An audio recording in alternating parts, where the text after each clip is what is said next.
I had been chasing after the cold and distant school heartthrob for a whole year, and I simply couldn't keep going anymore. I'm actually a succubus. I need at least 10 kisses a day to feel satisfied. Since you can't give me that, I'll just go find someone else. After sending the message, I fell asleep in sorrow. But in my mind, a flood of bullet comments scrolled past. Wait, if the heroine is a succubus, then what about the male lead? The male lead has always felt inferior because he himself is a succubus. He didn't dare get close to the heroine. Now it's fine, turns out she's one too. When the male lead finds out his wife is also a succubus, teehee. But when he hears she's going to find someone else, no teehee. A mature succubus must learn to find his own wife and do her hard.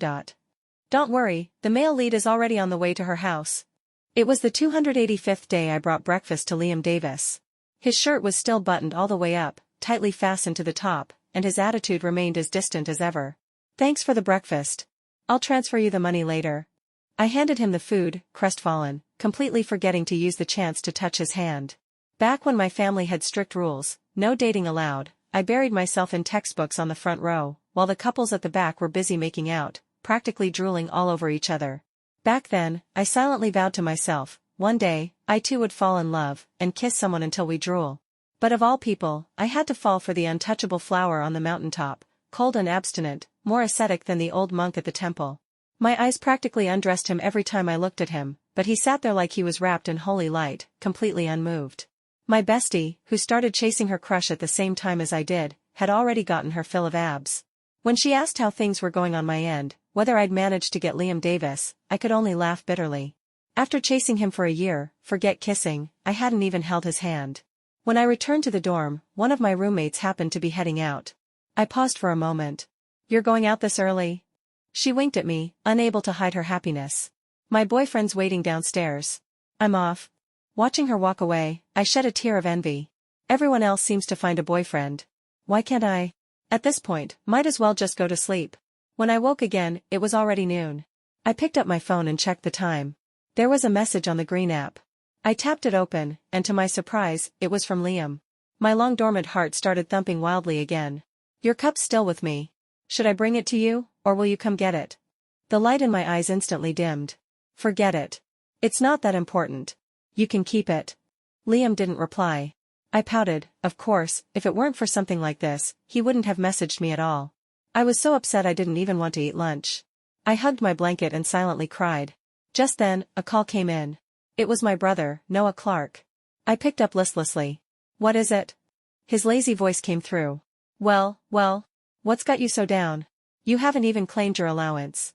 I scrolled through my notifications and saw he'd transferred me some money. My heart warmed a little, at least family could be counted on. I was just about to say something heartfelt when Noah suddenly rushed to hang up. Can't talk right now. Your sister-in-law brought me lunch. If you need more money, just ask your big bro. Me, wait a minute. When did my brother get a girlfriend? Even a guy like him managed to get one? Blocked.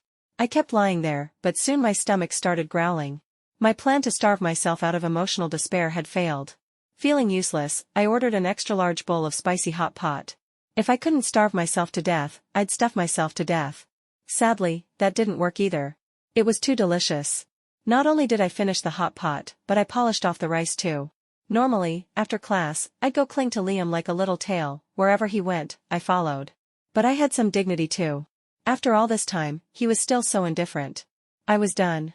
After class that afternoon, I headed straight back to the dorm. Liam's class was just next door to mine. He finished earlier and was standing at the door, his legs super long. I snuck a glance at him, then quickly looked away. I pretended I hadn't seen him and kept walking. It wasn't until I'd walked quite a distance that I turned around, feigning nonchalance. My roommate, who witnessed the whole thing, looked puzzled. Wasn't that Liam just now? Did you two have a fight? I smiled smugly. Nope. I'm just playing hard to get. When one approach fails, you have to switch strategies. No wonder this plan I paid half my allowance for worked so well. Back at the dorm, I was pinned down onto a bench by my roommates, who all wore the same gossipy look. Isabella Clark, what's going on? Spill the tea. I put on a serious face. Liam's too hard to chase. I'm done. They didn't believe me. Really? I couldn't keep up the act anymore and spilled the whole plan. Actually, I spent $1,000 to buy a dating strategy from a relationship guru. She said that guys like Liam, those aloof high-up types, even if they fall in love, won't show it. She said there's a good chance Liam already fell for me during my year of chasing him, but he doesn't realize it yet. What I need to do now is play it hot and cold, use push and pull tactics, and make him figure out how he really feels, between having me and losing me. Roommate 1, hi, it's just too high. Roommate 2, I don't think Liam acted like he didn't like you today. Babe, let's just wait for the good news. Roommate 3, we all believe you can win over Liam, that aloof flower on the mountain. I waved like a little kitten. Keep it low-key, low-key. Honestly, I was so flattered I could hardly remember my own name. After that, I started treating Liam colder. No more breakfast deliveries, no more texts, no more initiating conversations. When we met, I acted like I didn't see him. Finally, Liam couldn't take it anymore. When he blocked me in the classroom, I looked cold and indifferent on the outside, but inside, I was screaming like a squeaky chicken. As soon as I got back, I was going to send a 2,000 yuan red envelope to that dating blogger to thank her. When Liam and I get married, she must sit at the main table. Is there something you want? Liam paused, stung by my icy tone. Did I do something wrong? I kept acting. Nope. Why do you ask? He looked down, his long lashes casting shadows that hid the emotions in his eyes. You haven't given me the elective course homework yet. I was stunned. That's what you wanted to say to me. He nodded, but his beautiful lips delivered the coldest words. Tonight at midnight is the final deadline. If there's anything you don't understand, you can ask me. I turned and walked away, afraid if I stayed even a second longer, he'd hear the sound of my heart breaking. Back in the dorm, I rushed to finish the assignment while comforting myself, the time just isn't right yet. Guys like him, aloof and out of reach, are masters of disguise. That means they need more time to figure out their own feelings. I had to be patient. I'd been chasing him for a whole year, what's a little more time? I consulted the dating blogger again, asking if this really would work. She gave me reassurance and told me to stay the course and quietly await good news. So I followed her advice obediently. After waiting for a while, I couldn't sit still anymore. At least when I was delivering breakfast, I got to sneak a touch of Liam's hand now and then. Now? Forget the hand, I didn't even get to see him in person. After scrolling through the secret Liam photos on my phone hundreds of times, I dragged 2 roommates with me to accidentally bump into him on the road he often took. From a distance, I spotted Liam's silhouette. I looked around, darting my eyes in every direction, except his. Until one roommate elbowed me, her voice hesitant. Babe, was this part of your plan too? Huh? I followed her gaze. Beside Liam stood a girl, long, straight black hair, skin as pale as snow, a graceful aura, and a sweet, radiant smile. They seemed to be chatting about something. The corners of Liam's mouth were slightly raised. It was a smile I'd never seen from him. A gentle, doting expression he had never shown me. And just like that, I broke down. My tears flowed like a boiling kettle. I give up. I'm not chasing anymore. Do you think I can get my 2,000 back from the blogger? I can't even afford food now. My roommate caught up to me after using every ounce of strength. She wanted to comfort me, but her focus was completely off. Wasn't it 1,000? How did it become 2? I sobbed as I replied. 1 consultation is 1,000. I consulted again. Woo-woo. I wanted to lean against the chair and cry, but mine didn't have a backrest, so my sorrow didn't even look poetic enough. My roommate rushed to comfort me and posted on the school wall, asking who that girl was. Someone replied with a little gossip. Heh, guess you didn't know? That girl is Liam's childhood sweetheart, his moonlight crush. He hasn't dated anyone all these years because he's been waiting for her. Didn't you know? So that's how it is. My roommate went quiet, then manually deleted the post and patted my back. Fake. Don't believe it. Now even gossip accounts have invaded the campus. That night, the kettle in our dorm screamed endlessly. So this is why Liam never got together with me. No wonder he stayed unmoved after all my efforts, because he already had his moonlight in his heart. And here I thought he had fallen for me, playing hard to get. What a clown I am. My heart was shattered. I didn't get the guy, and I wasted all that money. Saturday, I dragged myself home in defeat. I was too broke to eat, at least there'd be food at home. I opened the door. Not a soul in sight. Empty. Just like my heart. I called my parents. They were on vacation. Understandable. Then I called my brother. Bro, why aren't you home? It was noisy on his end. He moved to a quieter place. You're home? I'm at your sister-in-law's place. She's super clingy, won't let me out of her sight for even a second.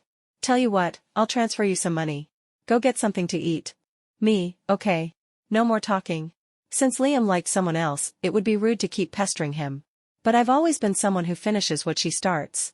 So before blocking him, I sent him one last message. Actually, I'm a succubus.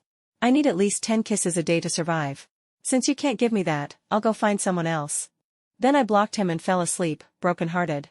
Suddenly, I saw a flurry of streaming comments flashing before my eyes. Wait, if the female lead is a succubus, then what's the male lead? He's always been insecure about being a succubus. That's why he stayed away from her. But now it's okay, she's a succubus too. When the male lead finds out his wife is a succubus, hee. Then here she's going to find someone else, not hee. A mature succubus must learn to find his own wife and do the do. Don't worry. The male lead is already on his way. He'll be at her house any second now. As if to confirm that last comment, a creaking noise came from the window the next second. My heart tightened. I cautiously looked in that direction. The window had been pushed open slightly. A round, chubby black cat leapt in gracefully, its crystal-clear eyes staring straight at me. So, it was just a cat. What was I expecting anyway? There's no such thing as succubi in real life. And Liam? Coming to find me? Impossible. But the cat was really cute. I walked over and picked it up, my voice going soft and high-pitched. Whose little kitty are you? The cat ignored me, its tail brushing lightly against my wrist before curling up into a ball. Fluffy. Soft. Adorable. My heart instantly melted. The symbolic meaning of a stray cat is, first come, first served. I gently brushed its fur and solemnly declared, from today on, you're no longer a stray with no one to love. The little black cat seemed to understand and gave a supportive meow. Too cute. I couldn't resist showering its head with kisses, cackling like a villain. I'm officially a cat owner now. It was already late, so I made a simple bed for the kitty at the edge of mine, laying down a soft blanket. I placed the cat inside, gently patted its head. You'll sleep here for tonight, okay? The cat obediently curled up into a ball and snuggled into the bed. Lying on my own bed, I gazed at the kitty with satisfaction. I won't say who's feeling blessed right now. I ordered some pet supplies online. With nothing else to do, I shamefully opened the blacklist and couldn't resist unblocking Liam. No message came in. My lips quivered. I pulled the cat out of its little bed and buried my face into its soft belly. My tears soaked its fur. I sobbed and sobbed. Starting today, I'll never like Liam again. Perhaps unused to such intimacy, the kitty began to wriggle furiously, meowing non-stop. I wiped my eyes, whispered an apology, and decided to try a new method.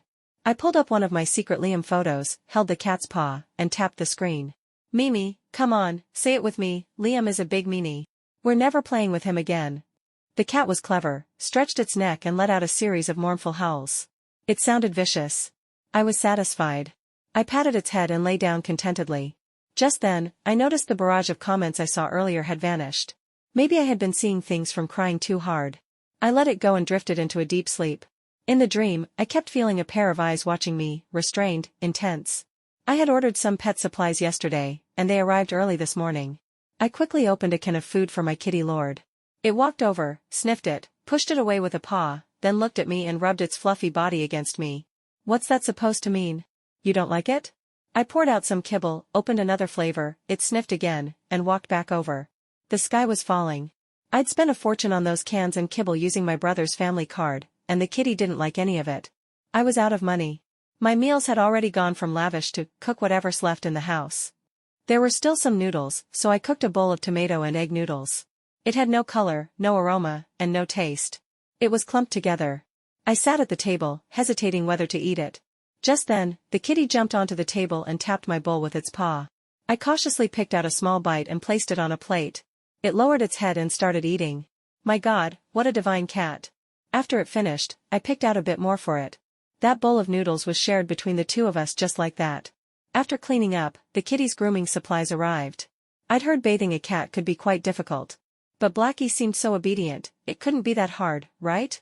Just in case, I wrapped it in a towel first, leaving only its head exposed. It tilted its head, staring at me in confusion. I quickly carried it into the bathroom, closed the door, and placed it in the basin. Only then did the silly kitty realize what was about to happen. Sure enough, it began struggling violently. I lost grip, and it broke free, ran to the door, jumped up, and tried to press the door handle down. I was stunned. Could cats really be this smart? The handle was pressed down, but the door didn't open. Because I had locked it. I didn't even know why I locked it. After all, it was just a cat, no way it could open the door and escape. But looking at it now, locking the door had been a very wise decision. Blackie froze for a second, then unwillingly scratched at the door with its paws.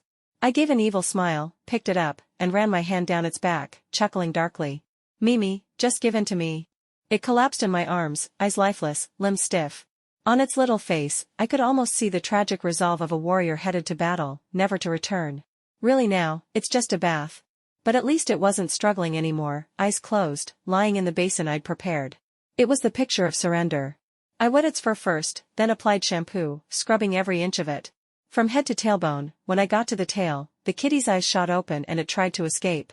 Luckily, I reacted quickly and grabbed it in time. So the kitty knows how to be shy? Are you a little boy or a little girl? Let me see. It tried to run again, but I overpowered it and took control. I forcibly spread its legs, brushed aside the tail that was covering it, and two little balls popped into view. Ah, so it's a boy. No one can resist squeezing a kitty's little bells. While it wasn't paying attention, I gave them a squeeze. Nice texture. As for the kitty, it looked completely dead inside. Maybe it realized it couldn't fight back, so it lay flat, accepting its fate. It lay stiff in the basin, no longer even trying to cover itself.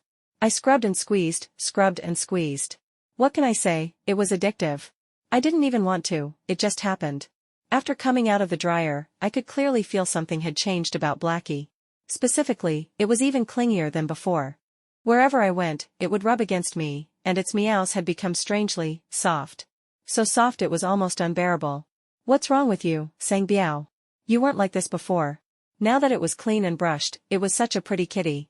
I couldn't help but take out my phone and snap photo after photo. Blackie was very cooperative too, striking some cool poses. I never used to understand why people posted 9 nearly identical photos of their cats on their social feeds. Now I got it. With such an adorable kitty, who wouldn't want to show it off? With a heart full of pride, I posted on my moments. Look, my kitty. Not long after posting, I got a ton of likes. Most eye-catching of all was Liam's comment. Your kitty's handsome, but it has privacy too. No need to post bath photos. What was he even saying? Cats don't need baths? He was just jealous I had a cat. How had I never realized he was this kind of person? Maybe the filter had come off. His comments suddenly looked especially annoying. Saying things I didn't want to hear. Blocked. And little Blackie, who had witnessed everything from my arms, suddenly let out an urgent meow. I patted its head to comfort it. I know. You don't like him either, huh? You're the best, my little Blackie. I don't like him either. As soon as I said that, Blackie stiffened with a snap, going completely still in my arms, eyes shut tight. When I got home, little Black jumped down and disappeared somewhere. I didn't bother looking, knowing he'd show up soon enough. After I finished showering, he still hadn't appeared, so I got up to look for him. Just then, my brother came home. The moment he walked in, he looked around as if catching someone in the act, fury written all over his face. Where's the cat? I stared at him, completely baffled. He was just here a moment ago. I don't know where he ran off to. Hearing that, my brother finally stopped his frantic cat hunting. He gritted his teeth. Good. He knows what's good for him. Don't bring just any cat home, you don't even know where he came from. Especially certain cats, completely shameless, no sense of decency. I listened meekly to his lecture, but somehow it didn't sound like he was talking about a cat at all. More like a person. Weird. I didn't understand a word of it. But he was my financial lifeline, so I just nodded along. Go to sleep. If the cat shows up, call me immediately. I've got something to settle with him. With that, he sat grandly on the sofa, eyes wide open, looking as if he wouldn't rest until the cat was found. This was no longer something a bowl of sticky rice could fix. It was time to call in an expert. As I walked into my room, my vision flickered, and suddenly, a flood of scrolling comments appeared before me. The male lead finally isn't by the female lead side. I couldn't send any comments before, what about you guys? Same here. I think the male lead had some kind of cheat. Where's the plot now? Does the FL know the black cat is Liam's split form? Or that they share sensations? She probably doesn't. FL isn't that smart, and the ML is pretty scheming. I went back and checked. ML's been pampered so thoroughly, from head to toe, utterly spoiled. Poor FL doesn't know, in the ML's mind, she already belongs to him. Once a succubus sets its sights on someone, there's no escape in this lifetime. I rubbed my eyes. What was this again? Why did it show up again? Split form? Shared sensations? Who's not smart? A succubus again? Let me think this through. After piecing it all together, I arrived at a conclusion. I'm the female lead. Liam is the male lead, and a succubus. Little Black is his split form. So when I pet the cat, Liam feels it too. If that's true, my face flushed red. Then what about me giving him a bath and playing with his little bell? Looks like I'm the one who needs to call an expert. My brother claimed he wouldn't rest until he caught the cat, but in reality, he fell asleep long ago, sprawled on the couch without a care in the world. Even when Little Black came back and leapt right over him, he didn't stir. Even though I found the scrolling comments hard to believe, I couldn't look at Little Black the same way anymore. Just thinking that he might be Liam's split form made me uneasy. So when Little Black tried to snuggle into my arms, I grabbed him by the scruff and stuffed him into the cat carrier. I decided to do some testing. Ever since I stopped chasing Liam, I'd been running into him almost constantly, as if he were haunting me. And sure enough, just as I stepped onto the track field, Liam appeared like a ghost. What I was about to do wasn't exactly proper, so I needed somewhere out of sight. I turned into a very secluded area, and surprise, surprise, Liam showed up again, all innocent like he was just passing by. I stared at him, pulled out the cat, and began with something simple. I scratched the cat's chin. Little Black looked blissfully content. Liam, ever so subtly, narrowed his eyes. That was enough to make me start believing. But I wasn't done yet. Time to bring out the big guns. I stroked down the spine to the tailbone, and pinched the bell. Right before my eyes, Liam's breathing deepened, his eyes watered, and he let out a sound that definitely shouldn't be made in public. Okay, no more tests needed. The truth was clear as day. My heart sank. I had terrible taste. I actually fell for a scumbag like this, already had a white moonlight in his heart, yet still came to seduce me. Shameless. Immoral. Pervert. I have morals, and boundaries. I don't want a man like this. Fuming, I walked over with the cat. Still too soft-hearted, I only let go after he'd taken the cat into his arms. Scumbag, you and your cat, get lost. The flush vanished from Liam's face. He stared at me, stunned, like he'd been shattered into pieces. I cast him one disdainful look and flipped him the finger. Get lost, jerk. He shattered completely. Once I was far enough from Liam, the scrolling comments returned. This time, I read them carefully, hoping for more information. Oh, the ML's about to go dark. Don't worry, nothing too dark. Just, certain things. You mean yellow, not black. Finally, my favorite kind of plot. Give me all the yellow, please. What were they even talking about? Surely it's not what I'm thinking. Besides, this is a lawful society. What could Liam possibly do? No way he'd break the law. Not even if he had 10 times the nerve. I'd underestimated Liam. Because I got kidnapped, by Liam. I was beyond confused. Was the world going mad? Was this still my world? Or had I fallen into some twisted dream? It hadn't even been a few hours since I last saw him. But now Liam looked soaked in gloom and despair. I was the one tied up, yet he was the one looking all pitiful, eyes rimmed red. I'm sorry. I didn't mean to hide from you that I'm a succubus. Is that the point right now? I stared at him silently. He bit his lip and even started crying. I found a medicine that can turn a succubus into a human.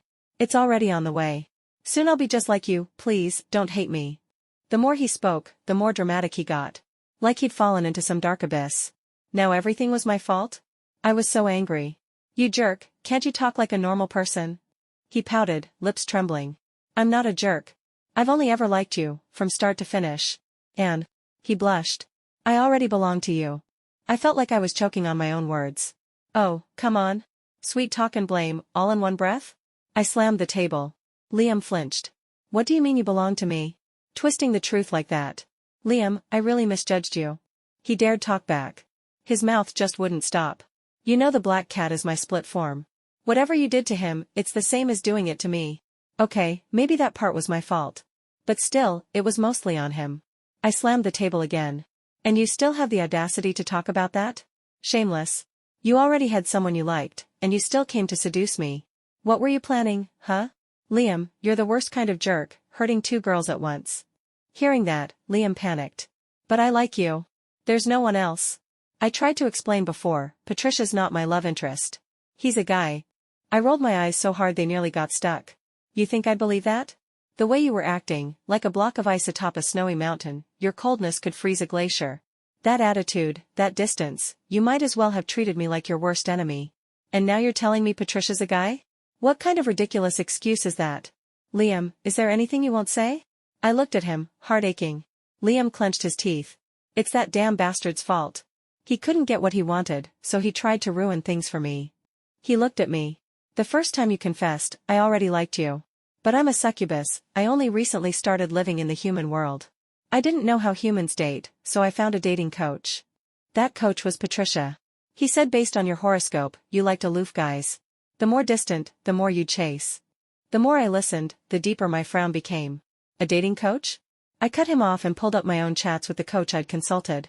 I asked tentatively, was it this one? Liam looked at the screen, and froze. From his reaction, I knew. Crap. We'd both fallen into the same trap. Maybe because he realized his plan had failed, Patricia fled in advance. But what he didn't know was, succubi could be used like hunting dogs. As long as Liam remembered his scent, even if Patricia escaped to the ends of the earth, we'd still find him. When we finally tracked him down, Patricia had already given up. He stood there with a look of bitter defiance. Yes, I did everything. So what? I didn't break any laws. I'd like to see what you two can do to me. He was right, there wasn't much we could do legally. I shot Liam a glance. When you can't physically punish someone, the only option left is to strike the heart. The reason Patricia tried everything to sabotage Liam and me was because he couldn't have the one he loved. So he couldn't stand to see others happy. But recently, I discovered something interesting. The person Patricia loved so obsessively wasn't quite who he thought. Liam said slowly, your online boyfriend. He hadn't finished the sentence before Patricia tensed. If you've got a problem, bring it to me. Leave him out of it. Didn't expect him to be so devoted. Pity, he was destined for disappointment. Liam leaned in and whispered like the devil in his ear. Actually, he's a man. A man old enough to be your father. A photo drifted to the floor. Patricia took one look at it, and completely broke down. Liam and I exchanged glances, lips curling into matching smirks. Now that's what I call a satisfying revenge. Once Patricia calmed down, we'd demand our money back. No way we'd let him off easy. I thought I'd already given him too much, but turns out Liam, rich and generous as he was, had given even more. Huge loss. Not only had Patricia sabotaged our relationship, he'd swindled our money. That couldn't go unpunished. After tying up external affairs, it was time to deal with things between Liam and me. Though he claimed the coldness was all Patricia's idea, his frosty attitude still left a bad taste in my mouth. In fact, the more I thought about it, the more I hated it. Which meant I had no intention of being nice to him now. So the roles reversed, the one chasing became Liam, and I became the aloof one. For a while, my roommates couldn't stop gossiping. Isabella, your suffering days are over. Liam? Pfft. You've got him wrapped around your finger now. Trust me, you chased him so hard before. Now it's time to let him taste that feeling. Whatever you do, don't give in too easily. I completely agreed. Tired of cafeteria food, Liam offered to cook for me at his place. He claimed to be a great cook. I went with low expectations, turned out, he really was good. Liam had taken his romance studies seriously. He knew, to win a woman's heart, you had to win her stomach first. So every day, he made me something new. In just half a month, I gained a noticeable amount of weight. Feeling the soft fat around my belly, I was filled with regret. I made up my mind to go on a diet and told Liam I wouldn't be coming over for dinner. The cafeteria food might be awful, but at least it made you eat less. To my surprise, Liam, so riddled with insecurity, took it the wrong way. He thought I was rejecting him for good. By the time I found him again, he'd already taken a pill that supposedly turned succubi into humans. When he saw me, he looked so fragile and pitiful. If I become human, will you like me then? His words tugged at my heartstrings. Thank goodness the medicine was fake. It only worked on someone as gullible and rich as him. In truth, his efforts had been enough. I thought it over and decided, maybe he deserved a chance. I walked up and stood before him. Why do you think I'd like you just because you became human? Liam didn't dare look at me. He lowered his head. Patricia said, humans don't like succubi. I've always been insecure, afraid you wouldn't like me. What kind of twisted logic was that? And he believed it? I let out a laugh of disbelief. Why would humans be born to hate succubi?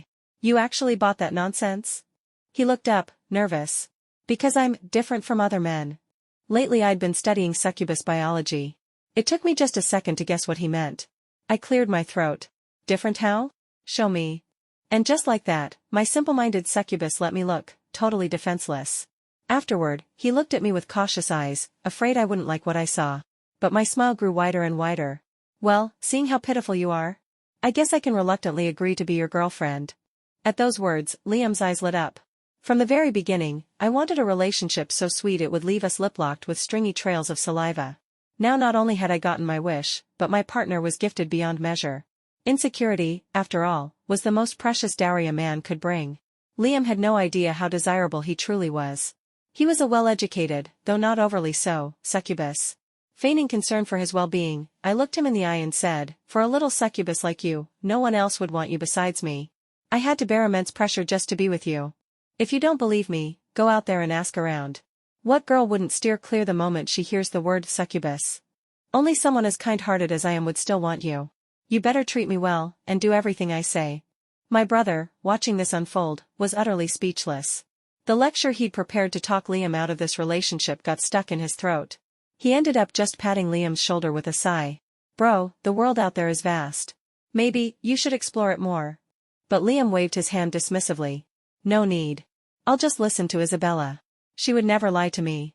In the end, my brother walked away shaking his head, never again bringing up the idea of kicking Liam out. As he said, Liam was too stupid. He couldn't bring himself to speak harshly to him. As for my childhood friend, after witnessing my dynamic with Liam, he left that very night, carrying a train on his back. No one knew why he had to carry a train. Maybe it was just a personal hobby. One night, after Liam cooked all the way till dawn, a sudden memory struck me. Oh right, that time I misunderstood you and Patricia, why were you smiling at him like that? Liam was still focused on cooking, clearly multitasking was not his strength. Babe, haven't you ever heard? A smile isn't always a sign of politeness, it's a warning. No, I've never heard that before. I blinked. What kind of bizarre, emo nonsense was that? Mental note taken, avoid. After all that drama, kidnapping, love gurus, and a cat with secrets, I finally got what I wanted, a love that kisses until we drool. Liam may be a clueless little succubus, but now, he's mine. And if he dares mess up again, well, I still have the cat.